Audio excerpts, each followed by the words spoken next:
Magandang gabi mga kahuwan. Narito na ang weather update today.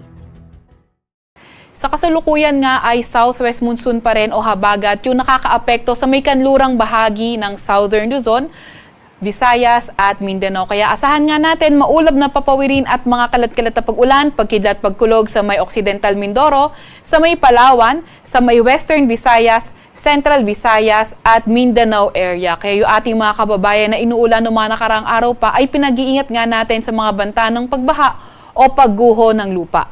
Para naman sa lagay ng panahon sa may Metro Manila at nalalabing bahagi ng bansa, asahan na natin yung partly cloudy to cloudy skies condition. May mga tsansa pa nga rin tayo ng mga localized thunderstorms. Yung ating mga kasamahan sa Regional Services Division ay maglalabas pa rin ng mga thunderstorm advisory, rainfall advisory o hindi kaya heavy rainfall warning kung kinakailangan. And also, may low pressure area tayo minomonitor. Noong mga nakaraang araw, ito ay nasa labas na ating Philippine Area of Responsibility at wala naman itong direktang epekto sa kahit na anong parte ng ating bansa.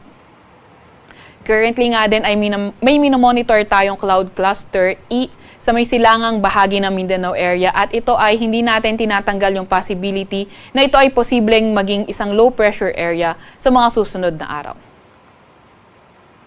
Para naman sa lagay ng panahon bukas sa may Luzon area, asahan natin dito sa may Occidental Mindoro pa rin at sa may Palawan yung mga kalat-kalat na pag-ulan, pagkidlat at pagkulog dulot ng habagat.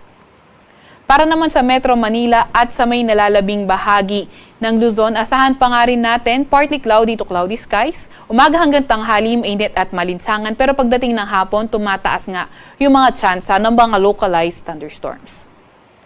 Agwat ng temperatura bukas sa Metro Manila ay 25 to 33 degrees Celsius, 18 to 24 degrees Celsius sa may Baguio, 25 to 33 degrees Celsius sa may Lawag at 26 to 36 degrees Celsius sa may Tugigaraw area.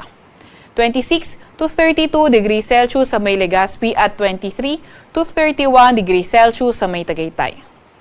Para naman sa agwatang temperatura sa Puerto Princesa ay 25 to 30 at 25 to 31 din sa may Kalayaan Islands. For tomorrow, yung habagat inaasahan na nga natin, dito na lang siya sa Western Visayas magdadala ng paulan. And then the rest of Visayas area, partly cloudy to cloudy skies condition pa rin with the usual rain showers and thunderstorms during afternoon.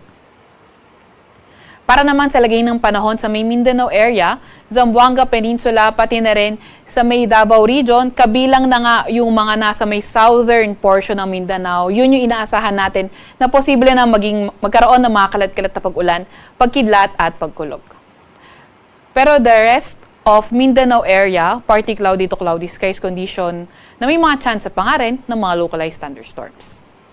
Agwat ang temperatura bukas sa may Cebu ay 26 to 32 degrees Celsius, 25 to 31 degrees Celsius sa may Iloilo, sa may Cagayan de Oro at Tacloban ay 25 to 32 degrees Celsius, 24 to 30 degrees Celsius sa may Zamboanga at 25 to 30 degrees Celsius naman sa may Davao.